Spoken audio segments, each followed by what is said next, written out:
Nanginginig po yung anak ko nung pagdating po. Kabubukas pa lang ng mga klase pero ayaw nang pumasok ng grade 7 student na ito sa Mangaldan, Pangasinan na umuwing may pasasaka ng mata.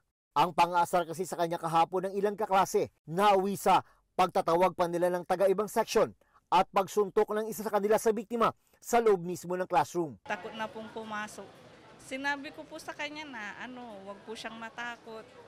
Babantayan po namin siya kung maaari. Napasugod sa paaralan kahapon ang mga magulang ng 12 anyos na biktima. Durog na durog ako. Siyempre, excited siyang pumasok, ma'am. Tapos ilang oras pa lang niya dito sa loob ng school. Ganun ang nangyari. Iniimbestigahan na ng pamunuan ng paaralan ang pambubuli na hindi umano kinukonsinti. Nire-report po yan sa guidance office po at sila po yung nagbibigay ng counseling, ng solusyon o ng reprimand para po dito. Now, if repeatedly done for 3 times, yan. So, nire-recommend ng guidance office for suspension. Ipinatawag na ang mga magulang ng mga sangkot na tumanggi ng humarap sa kamera. Pero anila, handa silang ilipat sa ibang paaralan ng mga anak kung kailangan. Ang mga insidente ng bullying ay kabilang sa mga punteriya ni PNP Chief Nicolas Torre III nang bumisita sa isang paaralan sa Quezon City. Hinihikayat niya ang mga estudyanteng biktima ng bullying na magsumbong sa 911 emergency hotline. Bullying, 911, pwede kami umaksyon.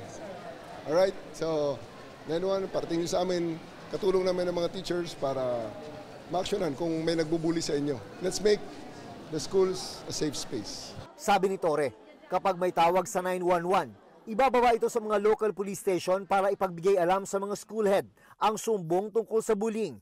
Sa loob naman ng eskwelahan, we are coordinating with the schools. Siguraduhin natin na walang bullying, walang mga krimen na makakabiktima ng ating mga estudyante. Kung bullying sa labas ng eskwela at outsider ang pasimuno, pabor ang Coordinating Council of Private Educational Associations o COCOPEA na rumisponde ang mga pulis. Kung ang tinutukoy po ay bullying, meaning any criminal act against any person using violence, definitely malaking bagay po ang tulong ng PNP. Pero ibang usapan daw kung bullying sa loob ng eskwelahan. Bullying is not defined as a crime. So dun pa lang, makikita na natin na this is not a police matter. There is a law that provides how this will be addressed by the schools. Sinusubukan namin kunin ang pahayag ng DepEd at Commission on Human Rights tungkol dito.